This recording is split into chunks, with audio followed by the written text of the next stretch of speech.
ប្អូនដឹងអត់មូលហេតុអីដែលយើងត្រូវលាងកមុនយើងដាំបាយជម្រាបសួរសួស្តីបងប្អូនទាំងអស់គ្នាសូមស្វាគមន៍មកកាន់ Organic Beauty ភាគច្រើនយើងគិតថាលាងសម្អាតដីលាងអីចឹងណាប៉ុន្តែយើងមានមូលហេតុបែបវិទ្យាសាស្ត្រមួយគឺយើងលាងដើម្បីសម្អាតសារធាតុអាសេនិកចេញពីអង្ករយើងហេតុអីបានមានអាសេនិកនៅក្នុងអង្ករជាទូទៅអាសេនិកគឺជាសារធាតុរ៉ែកើតឡើងដោយធម្មជាតិមាននៅក្នុងដីមាននៅក្នុងទឹកអីចឹងទៅវាដោយកន្លែងខ្លះក៏មានច្រើនកន្លែងខ្លះក៏មានតិចអញ្ចឹងទៅស្រូវយើងដាំនៅវាស្រែគឺតែងតែមានអាសេនិកនៅក្នុងហ្នឹងហើយយើងញ៉ាំទៅមិនក៏អត់មានបញ្ហាដោយសារតែទី1យើងយកស្រូវទៅកិនចាញ់ជាអង្ករគេហៅអង្ករសម្រូបអង្ករសម្រិត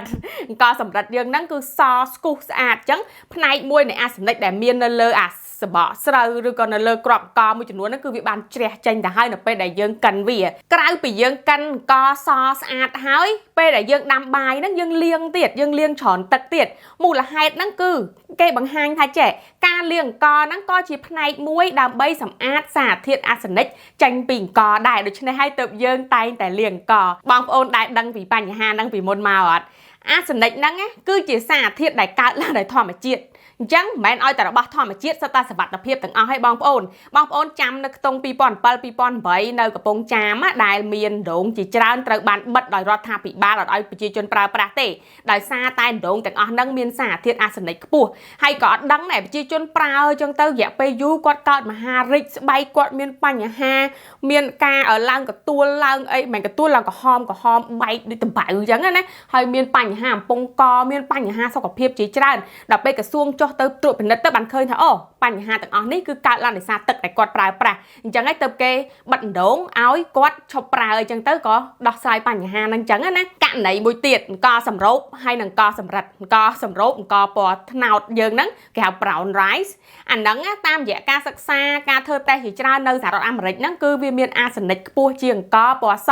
អង្ករសម្រិតដោយសារតែយើងយកវាទៅកិនអត់សូវជ្រះអស់ប្រហែលទេយើងចង់ឲ្យទុកអាសបកស្រូវនៅរៀងនៅអញ្ចឹងទៅវាមាន fiber មានអីច្រើនអញ្ចឹងណាយើងចង់ទុកវាហើយយើងថាអាហ្នឹងល្អចំពោះសុខភាពវាត្រូវហើយព្រោះថាអង្ករសម្រូបហ្នឹងវានៅសល់ fiber ច្រើនវាអត់សូវក្បោះដោយអាសម្រិតទេអញ្ចឹងកាលណាយើងញ៉ាំ fiber ច្រើនជាមួយអាហារដែលមានជាតិម្សៅវាអត់ធ្វើឲ្យជាតិស្ករក្នុងឈាមយើងឡើងខ្ពស់ខ្លាំងអា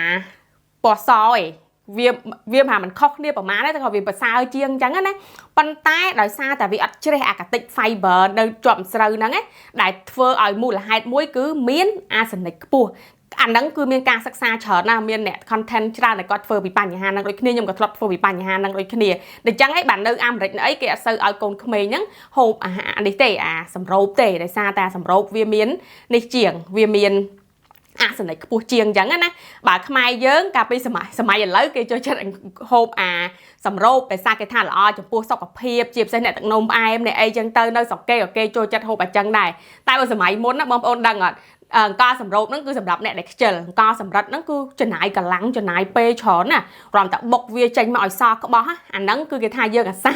តែសម័យមុនអាសម្រូបគេថាខ្ជិលអត់សូវប្រឹងអត់សូវអីចឹងណាសម័យនេះគឺពេញនិយមវិញនិយាយទៅវីដេអូហ្នឹងគឺអត់មានអីទេគ្រាន់តែប្រាប់បងប្អូនការលាងអង្ករគឺជារឿងល្អមួយបើបានលាងច្រើនទឹកលាងឲ្យសក្បោះទៅក៏វាកាន់តែល្អដែរដើម្បីលាងសម្អាតសារធាតុអាសេនិកហើយមិនមែនគ្រប់អង្ករទាំងអស់សុទ្ធតែមានអាសេនិកទេគឺអាស្រ័យទៅលើដីឬក៏ចំកាក់ឬក៏វាលស្រែដែលអង្ករនោះដុះដែរព្រោះអាសេនិកវាកើតឡើងដោយធម្មជាតិវាមានកន្លែងតិចមានកន្លែងច្រើនតាមកន្លែងរបស់វាវីដេអូហ្នឹងគឺមានតែប៉ុណ្្នឹងទេអរគុណបងប្អូនទាំងអស់គ្នាបាយបាយវីដេអូនេះគឺឧបត្ថម្ភឡើងដោយ Protein Labon ដែលផលិតនៅប្រទេស New Zealand មានគុណភាពខ្ពស់លេខ1តែម្ដងហើយយើងអាចប្រើប្រាស់វាបានច្រើនខ្លាំងមែនតើដែលទី1សម្រាប់អ្នកចង់សម្រក់គីឡូគាត់អាចយកទៅញ៉ាំជំនួសអាហារបានជួយឲ្យយើងឆ្អែតបានយូរអត់ហេវហត់អស់កម្លាំងទី2អ្នកដែលគាត់ខ្វះជាតិស្ករជួយកុំឲ្យគាត់វិលមុខធីងថងល្អជាងការញ៉ាំស្ករសម្រាប់អ្នកដែលគាត់ធ្វើ fasting វិញគាត់អាចញ៉ាំ Protein Labon មុនពេល fasting ដើម្បីកុំឲ្យហេវហត់អស់កម្លាំងខ្សោយអត់ស្រួលខ្លួនចំណែកឯអ្នកហាត់ប្រាណដើម្បីចង់ដំឡើងសាច់ដុំក៏ពួកគាត់អាចញ៉ាំ Pea Protein បានដែរតាមរយៈការសិក្សាស្រាវជ្រាវមួយនេះបានបង្ហាញថាការញ៉ាំ Pea Protein ជាប្រចាំគឺជួយឲ្យគាត់ឡើងសាច់ដុំធំជាងការញ៉ាំ Whey Protein